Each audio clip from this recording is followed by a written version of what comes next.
गांव लखनवाल का रहने वाला पालू उन मनुष्यों में से था जो गुणों की खान कहलाते हैं। यदि वह गांव में ना होता तो होली, दिवाली और दशहरे पर कोई रौनक ना लगती। उन दिनों उसे खाने पीने की सुधि तक ना रहती थी और वह तन मन से इन कार्यों में लीन हो जाता। गांव में अगर कोई गाने वाला आ जाता तो लोग पालू के पास जाते कि देखो कुछ राग विद्या जानता भी है या यूं ही हम गवारों को धोखा देने आ गया। पालू अभिमान से सिर हिलाता और उत्तर देता, पालू के रहते हुए यह तो संभव नहीं है, पीछे की भगवान जाने। केवल इतना ही नहीं, वह बांसुरी और घड़ा बजाने में भी पूरा उस्ताद था। दोपहर के समय जब वह पीपल के वृक्ष के नीचे बैठकर ऊंचे स्वर में गाना गाता तो सारे लोग वहां पर इकट्ठे हो जाते और उसकी प्रशंसा के पुल बांधते। उसके स्वर में जादू था। वह कुछ दिनों के लिए बाहर चला जाता तो गांव में उदासी छा जाती, पर उसके घर के लोग उसके गुणों को नहीं जानते थे। पालू मन ही मन इस बात पर कुढ़ता था। तीसरे पहर वह घर जाता तो माँ ठंडी रोटियां सामने रख देती।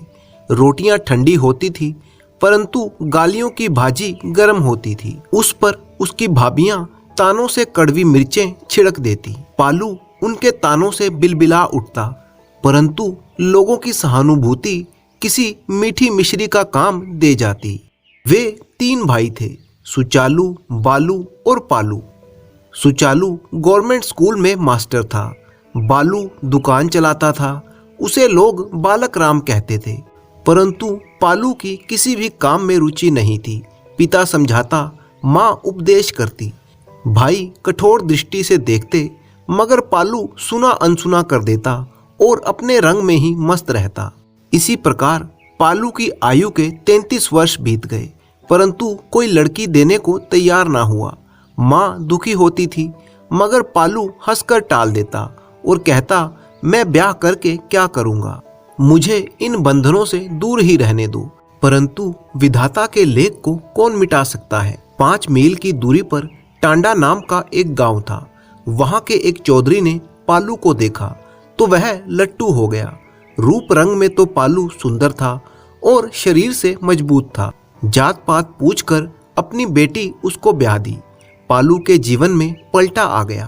पहले वह दिन के 12 घंटे बाहर रहता और घर से ऐसा घबराता जैसे चिड़िया पिंजरे से, परंतु अब वही पिंजरा उसके लिए फूलों की वाटिका बन गया, जिससे बाहर पांव रखते हुए उसका चित्त उदास हो जाता। स्त्री क्या आई, उसका संसार ही बदल गया।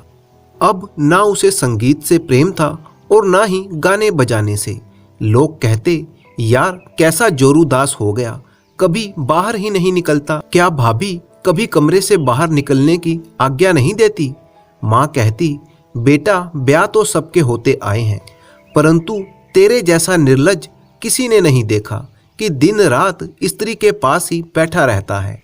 पिता उसके मुंह पर उसे कुछ कहना उचित नहीं समझते थे, मगर सुना सुना कर कह दिया करते थे कि जब मेरा ब्याह हुआ था तब मैंने दिन के समय 3 वर्ष तक अपनी औरत से बात तक नहीं की थी, पर अब तो समय का रंग ही पलट गया है। आज ब्याह होता है, कल घुल घुल कर बातें होने लगती है। पालू लाख अनपढ़ था, परंतु मूर्ख नहीं था कि इन बातों का अर्थ ना समझता हो, पर स्वभाव का वो बेपरवाह था, हंसकर टाल देता। होते होते नौबत यहाँ तक आ पहुंची कि भाई और भाभियां बात बात में ताने मारने लगते और घृणा की दृष्टि से देखते। मनुष्य सब कुछ सह लेता है, परंतु अपमान नहीं सह सकता। पालू भी बार बार के अपमान को देखकर चुप न रह सका। एक दिन पिता के सामने जाकर बोला, क्या रोज रोज ऐसा ही होता रहेगा? पिता भी उससे बहुत दुखी था। वह झल्ला कर बोला, तुम्हारे जैसों के साथ इसी तरह होना चाहिए। पराई बेटी को विष खिला दूं? नहीं, गले में ढाल लो, जगत में तुम्हारा ही अनोखा ब्याह हुआ है। पालू ने कुछ धीरज से पूछा, आप अपना विचार प्रकट कर दें, मैं भी तो कुछ जान पाऊं। सारे गांव में तुम्हारी मिट्टी उड़ रही है, अभी भी बतलाने की बात बाकी रह गई है, पर मैंने ऐसी कोई बात नहीं की जिससे मेरी निंदा हो। सारा दिन अपनी औरत के पास बैठे रहते हो। यह क्या कोई थोड़ी निंदा की बात है? तुम सुधर जाओ, नहीं तो सारी उम्र रोते रहोगे। हमारा क्या है, नदी के किनारे के रुख हैं, आज हैं तो कल बह जाएंगे, परंतु इतना तो संतोष रहे कि जीते जी अपने सब पुत्रों को कमाते खाते देख लिया। यह कहते कहते पिता की आंखों से आंसू निकल आए। पिता की एक एक बात जची और तुली थी। पालू को अब अपनी भूल का ज्ञान हो गया। सिर झुकाकर बोला, तो जो कहें वही करने को तैयार हूँ। इतनी जल्दी काम बन जाएगा, पिता को यह आशा न थी। प्रसन्न होकर कहने लगे, जो कहूँगा करोगे? हाँ करूँगा। तो अपनी स्त्री को घर भेज दो।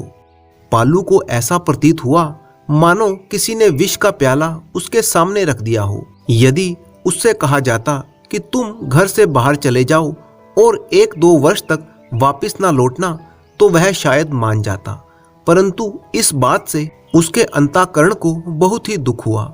उसे ऐसा प्रतीत हुआ मानो उसका पिता उसे दंड दे रहा हो और उससे प्रतिकार ले रहा हो। वह दंड भुगतने को तैयार था, परंतु उसका पिता इस बात को जान पाए यह उसे स्वीकार न था। वह इसे अपने लिए अपमान का कारण समझता था।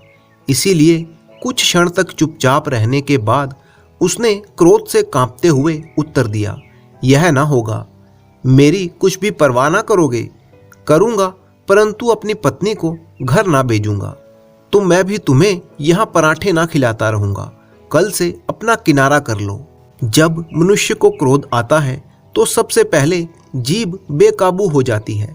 पालू ने भी उचित अनुचित का विचार नहीं किया और अकड़कर उत्तर दिया, मैं यहीं पर खाऊंगा, देखूंगा कि मुझे चौके से कौन उठा देता है।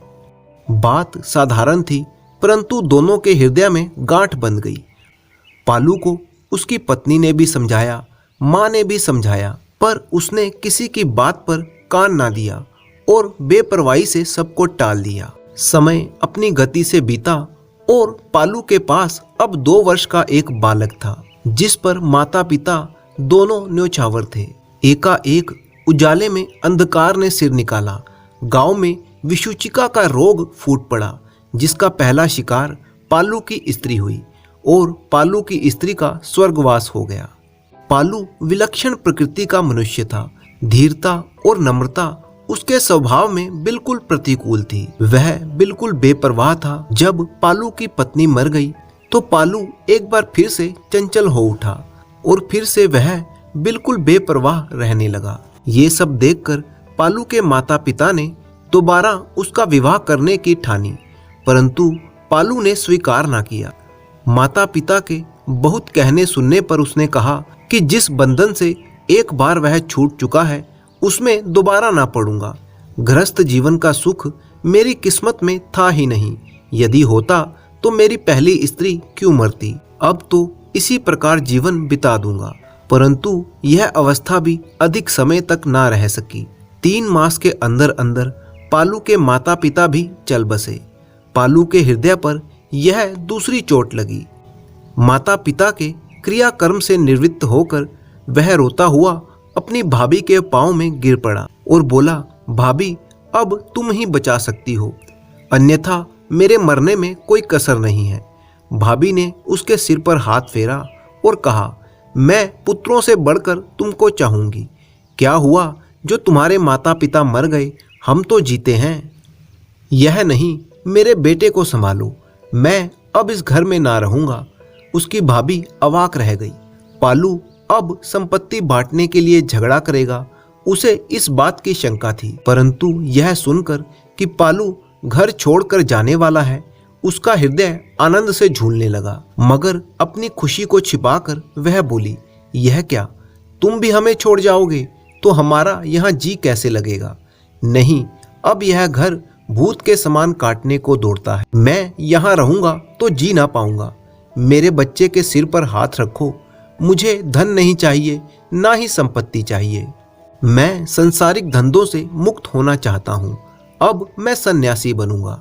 यह कहकर उसने अपने पुत्र सुखदयाल को पकड़कर भाभी की गोद में बिठा दिया और रोते हुए बोला, इसकी माँ मर चुकी है, पिता सन्यासी बन रहा है, परमात्मा के लिए इसका हृदय न दुखाना। बालक ने जब देखा कि पिता रो रहा है तो वह भी रोने लगा और उसके गले से लिपट गया, परंतु पालू के पांव को स्नेह की यह जंजीर बांध ना सकी। उसने अपने हृदय पर पत्थर रखा और अपने संकल्प को दृढ़ कर लिया। कैसा दिल को दुखाने वाला दृश्य था ये। सायंकाल को जब पशु पक्षी अपने बच्चों के पास घरों को वापस लौट रहे थे, पालू अपने बच्चे को छोड़कर घर से बाहर जा रहा था। अब पालू सन्यासी बन चुका था। इस घटना को अब 2 वर्ष बीत चुके थे। पालू की अवस्था में आकाश पाताल का अंतर पड़ गया था। वह पर्वत पर रहता, पत्थरों पर सोता, रात्रि को जागता और क्षण प्रतिक्षण ईश्वर की भक्ति में मगन रहता। उसके इस आत्म संयम की सारे ऋषिकेश में धूम मच गई। लोग कहते कि ये मनुष्य नहीं देवता है। पालू अब पालू नहीं, स्वामी विद्यानंद बन चुका था। यात्री लोग जब तक स्वामी विद्यानंद के दर्शन न कर लेते अपनी यात्रा को सफल ना समझते। उसकी कुटिया बहुत दूर पर्वत की एक कंदरा में थी, परंतु उसके आकर्षण से लोग वहां पर खींचे चले आते। उसकी कुटिया में रुपए, पैसे, फल, मेवों के ढेर लगे रहते थे, परंतु वह त्याग की मूर्ति बनकर उनकी ओर आंख ना उठाता। हाँ, इतना लाभ अवश्य हुआ कि उसके स्वामी बनने से उसके 20 चेले बन गए थे। स्वामी जी के मुखमंडल पर तेज बरसता था, जैसे सूर्य से किरणें निकलती हों, परंतु इतना होते हुए भी उसके मन को शांति ना थी। वह सोचा करता कि देश देशांतर में मेरी भक्ति की धूम मच रही है, दूर दूर मेरे यश के डंके बज रहे हैं। मेरे संयम को देखकर बड़े बड़े महात्मा चकित रह जाते हैं, परंतु मेरे मन को शांति क्यों नहीं है।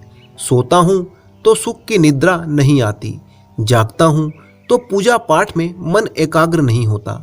इसका क्या कारण है? इन 2 वर्षों में स्वामी विद्यानंद की कीर्ति सारे ऋषिकेश में फैल गई थी, परंतु इतना होने पर भी उसका हृदय शांत ना था। प्राय उसके कानों में आवाज आती कि तू अपने आदर्श से दूर जा रहा है। स्वामी जी बैठे बैठे चौंक जाते, मानो किसी ने कांटा चुभा दिया हो। बार बार सोचते, परंतु कारण समझ में ना आता। अब वे घबराकर रोने लग जाते।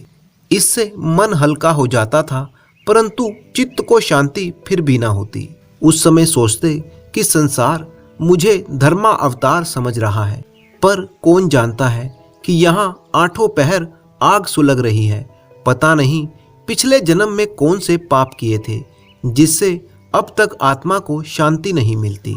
अंत में एक दिन वह अपने गुरु स्वामी प्रकाशानंद के पास जा पहुंचे। जैसे ही उन्होंने स्वामी विद्यानंद को देखा, फूल की तरह खिल गए। उनको अपने शिष्य विद्यानंद पर बड़ा ही गर्व था। हंसकर बोले, कहिए क्या हाल है? शरीर तो अच्छा है। परंतु स्वामी विद्यानंद ने कोई उत्तर ना दिया और रोते हुए उनके चरणों से लिपट गए। स्वामी प्रकाशानंद को बड़ा ही आश्चर्य हुआ। अपने सबसे अधिक सम्मानित शिष्य को रोते हुए देखकर उनकी आत्मा पर आघात सा हुआ। उन्होंने प्यार से पूछा, क्यों, कुशल तो हो? स्वामी विद्यानंद ने बालकों की तरह फूट फूट कर रोते हुए कहा, महाराज, मैं पाखंडी हूँ। संसार मुझे धर्म का अवतार समझ रहा है, परंतु मेरे मन में अभी तक अशांति भरी हुई है। मेरा चित्त 8 पहर अशांत रहता है। स्वामी प्रकाशानंद को अपने शिष्य की बातें सुनकर उन पर विश्वास नहीं हुआ और उन्होंने व्यंग से पूछा, क्या कहा? स्वामी विद्यानंद ने झुककर उत्तर दिया, महाराज, मेरी आत्मा अभी तक निर्मल नहीं हुई है। इससे तुम्हारा क्या अभिप्राय है? मैं क्षण प्रतिक्षण अशांत रहता हूँ, मानो कोई कर्तव्य जिसे पूरा नहीं कर पाया हूँ। इसका कारण क्या हो सकता है, जानते हो? जानता तो आपकी सेवा में क्यों आता? एकाएक स्वामी प्रकाशानंद को कोई बात याद आई। वे हंसकर बोले, तुम्हारी स्त्री है? उसकी मृत्यु ही तो संन्यास का कारण हुई थी। माता? वह भी नहीं। पिता? वे भी मर चुके। कोई बाल बच्चा? हाँ, एक बालक है, वह 4 वर्ष का होगा। उसका पालन कौन करता है?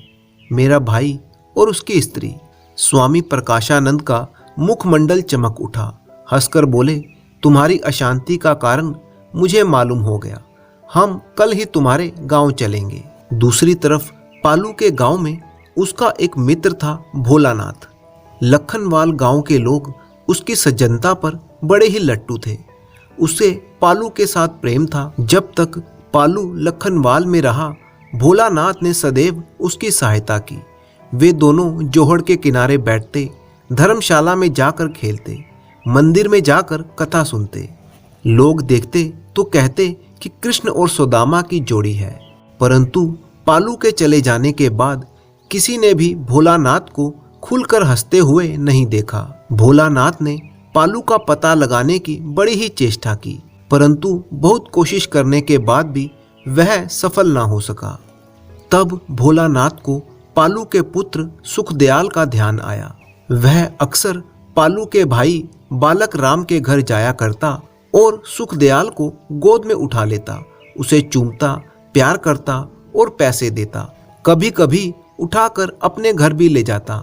वहां उसे दूध पिलाता, मिठाई खिलाता और लोगों से कहता, यह अनाथ है, इसे देखकर मेरा हृदय वश में नहीं रहता।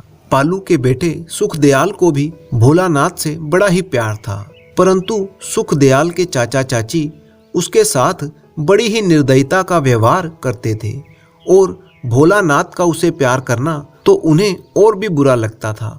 वे प्राय कहते कि ये आदमी हमारी कन्याओं से बात नहीं करता, परंतु हमेशा सुखदयाल को ही पसंद करता है। सुखदयाल को भोलानाथ का प्यार करना उनको बिल्कुल भी नहीं भाता था, परंतु ये बातें भोलानाथ के सामने कहने का उनका साहस ना था। हाँ, उनका ये सारा क्रोध बेचारे सुखदयाल पर उतरता, जिसका परिणाम ये हुआ कि सुखदयाल सदैव उदास रहने लगा। उसका मुख बड़ा ही मुरझा गया। जब कभी भोलानाथ आता तब उसे पितृ प्रेम के सुख का अनुभव होने लगता। एक दिन लोहड़ी का दिन था और सांझ का समय था। बालक राम के द्वार पर पुरुषों और स्त्रियों की भीड़ लगी हुई थी। 3 कन्याओं के बाद परमात्मा ने पुत्र दिया था, उसकी यह पहली लोहड़ी थी। बालक राम और उसकी पत्नी दोनों आनंद से प्रफुल्लित थे। घर पर मानो उत्सव का माहौल था, परंतु सुखदयाल की ओर किसी का ध्यान ना था। वह घर से बाहर दीवार के साथ खड़ा होकर लोगों को देख रहा था। एकाएक भोलानाथ ने उसके कंधों पर हाथ रखा और कहा, सुखू। सुखदयाल ने पुलकित होकर उत्तर दिया, चाचा जी, आज लोहड़ी है, तुम्हारी ताई ने तुम्हें क्या दिया? मक्की। और क्या दिया? और कुछ नहीं। और तुम्हारी बहनों को? मिठाई दी, संतरे दिए, पैसे भी दिए।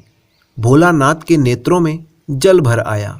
वह भर्राए हुए स्वर में बोला, हमारे साथ चलोगे? चलूंगा। घर पहुंचकर भोलानाथ ने पत्नी से कहा, इसे कुछ खाने को दो। भोलानाथ की तरह उसकी पत्नी भी सुक्खू को बड़ा ही प्यार करती थी। उसने बहुत सी मिठाई उसके सामने रख दी। बड़े ही मजे से खाने लगा। जब खा चुका तो चलने को तैयार हुआ। भोलानाथ ने कहा, ठहरो, इतनी जल्दी काहे की है? ताई मारेगी। क्यों मारेगी? कहेगी तू चाचा के घर क्यों गया था? तेरी बहनों को भी मार पड़ती है? नहीं, उन्हें प्यार करती है। भोलानाथ की स्त्री के नेत्र भी भर आए।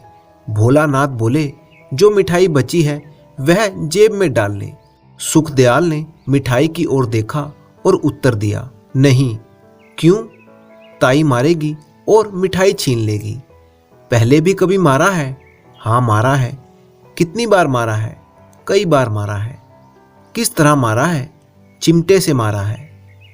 भोलानाथ के हृदय पर जैसे किसी ने हथौड़ा मार दिया हो। उसने ठंडी सांस भरी और चुप हो गए। सुखदयाल धीरे धीरे अपने घर की ओर रवाना हुआ, परंतु उसकी बातें ताई के कानों तक उससे पहले ही जा पहुंची। ताई के क्रोध की कोई थाह नहीं थी। जब रात्रि अधिक हो गई और गली मोहल्ले के सारे लोग अपने अपने घरों में चले गए तो उसने सुखदयाल को पकड़ा और कहा, क्यों बे कलमुहे, चाचा से क्या कहता था? सुखदयाल का कलेजा कांप गया। डरते डरते बोला, कुछ नहीं कहा। तू तो कहता था ताई मुझे चिमटे से मारती है। बालक राम पास ही खड़ा था, आश्चर्य से बोला, अच्छा, यह छोकरा हमारी मिट्टी उड़ाने पर लगा है।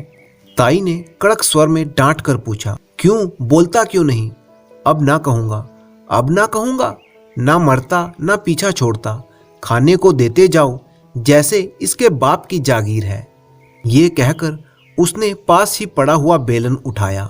उसे देखकर सुखदयाल बिलबिला उठा, परंतु अभी उसके शरीर पर वह पड़ा न था कि उसकी लड़की दौड़ती हुई आई और कहने लगी, चाचा आया है।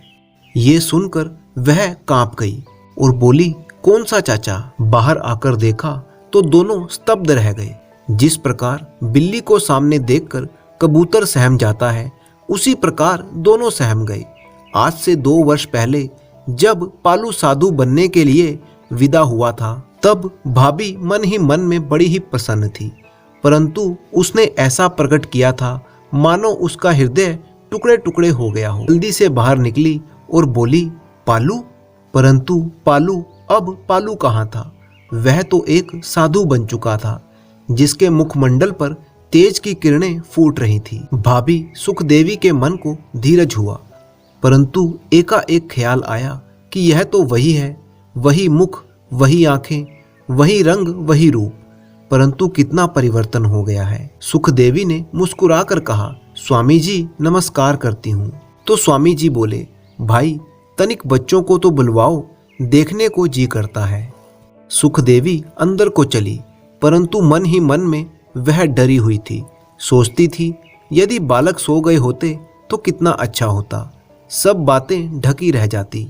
पर अब क्या करूं? इस बदमाश सुक्खू के वस्त्र इतने मैले हैं कि सामने लाने का साहस नहीं पड़ता। आंखें कैसे मिलाऊंगी? रंग में भंग डालने के लिए आज ही आना था इसे। 2 वर्ष बाद आया है, इतना भी ना हुआ कि पहले पत्र लिख देता। इतने में स्वामी विद्यानंद भी अंदर आ गए। जब उन्होंने अपने भतीजे और भतीजियों को देखा तो उनके वस्त्र कितने सुंदर, कितने स्वच्छ थे, परंतु उनके पुत्र सुक्खू के वस्त्र कितने मैले थे। वह सुक्खू जो कभी मैना के समान चहकता था, जिसकी बातें सुनने के लिए लोग खड़े हो जाते थे, अब वह कितना उदासीन नजर आ रहा था। उसका चेहरा एकदम मुरझाया हुआ था, मैले कुचैले कपड़े थे, जैसे किसी भिखारी का लड़का हो। स्वामी जी के नेत्रों में आंसू आ गए। सुखदेवी और बालक राम पर मानो घड़ों का पानी गिर गया हो। वे खिसियाने लगे और बोले, कैसा शरारती है, दिन रात धूल में खेलता रहता है। स्वामी विद्यानंद सब कुछ समझ गए थे, परंतु उन्होंने कुछ प्रकट नहीं किया और बोले, मैं आज अपने पुराने कमरे में सोऊंगा, एक चारपाई डलवा दो। रात्रि का समय था। स्वामी विद्यानंद सुक्खू को लिए हुए अपने कमरे में पहुंचे। पुरानी बातें ज्यों की त्यों याद आ रही थी। उन्होंने सुक्खू को देखा और सोचने लगे, मैं कैसा मूर्ख हूँ। ताऊ और ताई जब इस पर सख्ती करते होंगे, जब अकारण इसको मारते पीटते होंगे, जब इसके सामने अपनी कन्याओं से प्यार करते होंगे, उस समय ये क्या कहता होगा? इसके हृदय में क्या विचार उठते होंगे? यही कि मेरा पिता नहीं है, वह मर गया, नहीं तो मैं इस दशा में क्यों रहता? इस अनाथ का उत्तरदायित्व तो मेरे सिर पर है और मैं इसे यहाँ पर छोड़ गया। इन्हीं विचारों में उन्हें झपकी आ गई तो क्या देखते हैं कि वही ऋषिकेश का पर्वत है, वही कंदरा, उसमें देवी की मूर्ति, और वे उसके सम्मुख खड़े होकर रो रो कर कहते हैं, माता 2 वर्ष व्यतीत हो गए, अभी तक शांति नहीं मिली, क्या ये जीवन रोने में ही बीत जाएगा? एकाएक प्रतीत हुआ जैसे पत्थर की मूर्ति के होंठ हिलते हों। स्वामी विद्यानंद ने अपने कान उधर लगा दिए। आवाज आई, तू क्या मांगता है? यश? नहीं, मुझे उसकी आवश्यकता नहीं। तो फिर जगत दिखावा क्यों करता है? मुझे शांति चाहिए। शांति तो तुझे सेवा मार्ग पर मिलेगी। पर्वत छोड़कर नगर की ओर जा, जहां दुखी जन रहते हैं, उनके दुख दूर कर। किसी के घाव पर मलहम लगा, किसी के टूटे हुए मन को धीरज बंधा, परंतु ये रास्ता भी तेरे लिए उपयुक्त नहीं है। तेरा पुत्र है, तू उसकी सेवा कर, तेरे मन को शांति प्राप्त होगी। तभी स्वामी जी की नींद टूट गई और उनकी आंखों पर से पर्दा भी हट गया। जब वे जागे तो वास्तविक भेद उन पर खुल चुका था कि मन की शांति कर्तव्य के पालन से मिलती है। उन्होंने सुखदयाल को जोर से गले लगाया और उसके मुंह को चूम लिया। अब उन्होंने निश्चय कर लिया था कि वह अब गांव में ही रहेंगे और अपने बेटे का पालन पोषण करेंगे। इसी से उनके मन को शांति मिलेगी। अब स्वामी विद्यानंद उसी घर में रहने लगे और अपने बेटे का पालन पोषण करके एक शांतिमय जीवन बिताने लगे। अब उनका मन बिल्कुल शांत था